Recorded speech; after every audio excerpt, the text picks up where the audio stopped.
ॐ अथ शिवाष्टकम्।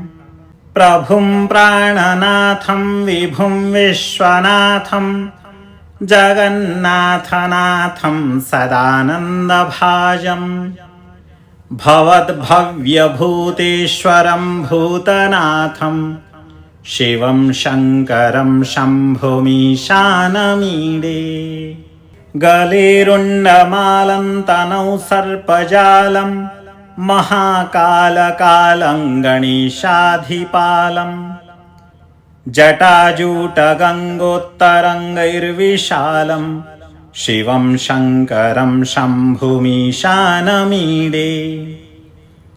मुदामाकरं मण्डनं मण्डयन्तं महामण्डलं भस्मभूषाधरन्तम् अनादिह्यपारं महामोहहारं शिवं शङ्करं शम्भुमीशानमीडे।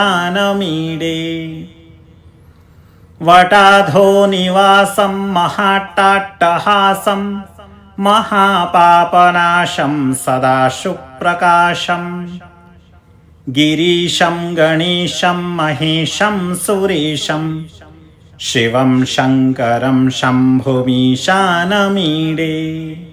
गिरीन्द्रात्मजा सङ्गृहीतार्धदेहं गिरौ संस्थितं सर्वदा सन्नगेहं परब्रह्म ब्रह्मादिभिर्वन्द्यमानं शिवं शङ्करं शम्भुमीशानमीडे।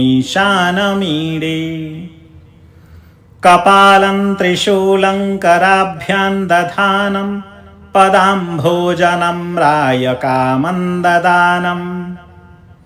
बलिवर्धयानं सुराणां प्रधानं शिवं शङ्करं शम्भुमीशानमीडे। शरच्चन्द्रगात्रं गुणानन्दपात्रं त्रिनेत्रं पवित्रं धनेशस्य मित्रम् अपर्णाकलत्रं सदा सच्चरित्रं शिवं शङ्करं शम्भुमीशानमीडे।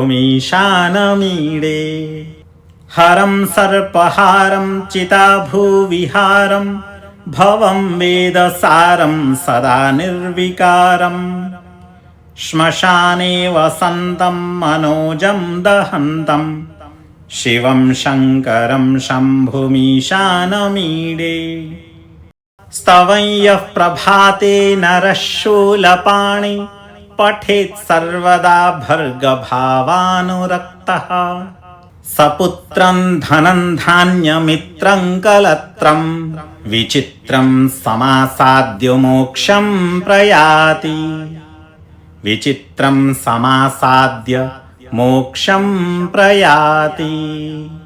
इति श्री शिवाष्टकं सम्पूर्णम्।